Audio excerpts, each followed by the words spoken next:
Hey guys, we're going to read through source A together and go through some of the questions so you're able to go through source B on your own. Source A, Songhai, African Empire. If we were in class, we would circle this and we will label it T/T for title/topic. West Africa is home to many of Africa's oldest kingdoms. These kingdoms played an important role in the development of trade and economic growth of the region.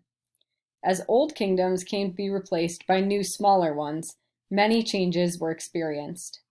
The transformations were influenced by conquest and warfare, along with patterns of trade. West African societies were shaped by competition for wealth and the search for independence from more powerful kingdoms. Trade significantly influenced the course of history in West Africa. The wealth made through trade was used to build larger kingdoms and empires. To protect their trade interests, these kingdoms built stronger armies. Kingdoms that desired more control of the trade also developed strong armies to expand their kingdoms and protect them from competition. Long-distance trade helped the local economy and supported internal trade. Merchants traveling between towns across the Sahara needed places to rest and stock up with food for the journey across the Sahara Desert. So think about this in terms of like trans-Saharan trade. We know the Sahara Desert is what they needed to transport their goods across.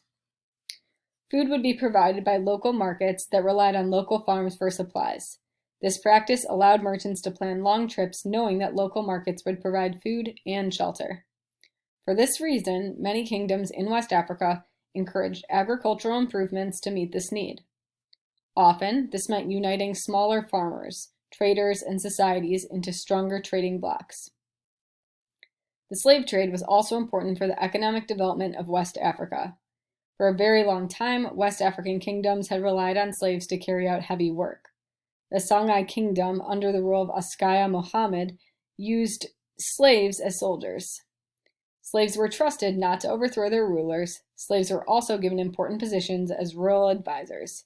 Songhai rulers believed that slaves could be trusted to provide unbiased advice, unlike other citizens who held a personal stake in the outcome of decisions. All right, so we'll scroll down. The first question asks you, what is the title/topic?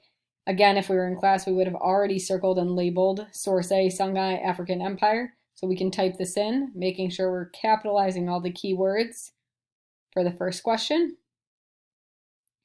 The second question asks you, what does the author want you to remember from source A?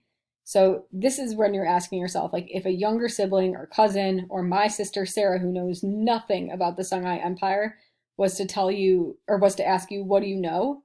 You're going back into the text and you're thinking about what was the main idea? What were the main takeaways from this text? So I'm thinking, what did I learn about the Songhai Empire? I'm going back and I'm looking, what is a repeated word or repeated phrase in each text or each paragraph, right? I see this word trade a bunch. So let's say here I wrote,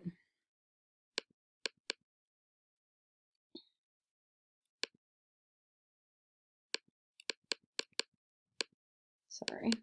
So here I wrote the title or topic. In this part of the question, I'm going to be writing what I learned about the Songhai Empire. And a key hint here is that it has to do with trade. Then it asks you which statement best describes the main idea of the passage. Remember that the main idea is an idea that is repeated throughout the passage. So not just an idea that's in paragraph 1, not just an idea that's in the last paragraph. It has to be something that's brought up in each part of the passage. West Africa is home to many of Africa's oldest kingdoms.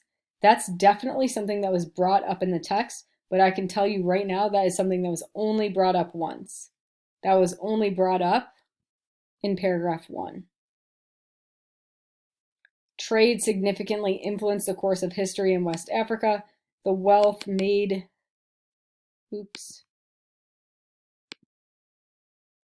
Okay, so we know here that your answer, the correct answer to this question is B. So if you're watching this video, you are correct. B is your correct answer because we know that this idea of trade is repeated throughout each paragraph of the text. The third answer choice, talking about slave trade, trade is brought up in that answer choice, but that's specifically only talking about slave trade. And that wasn't the case. That's only brought up in that last paragraph. That's not the case in the third, second, or first. And this last sentence that talks about how Songhai rulers believed that slaves could be trusted, again, that's an idea that's only brought up once in the last paragraph. When you're working through passage B, make sure you're taking your time, make sure you're reading super closely, and getting your answers correct, using the model that we just went through to help you out. Good luck, guys.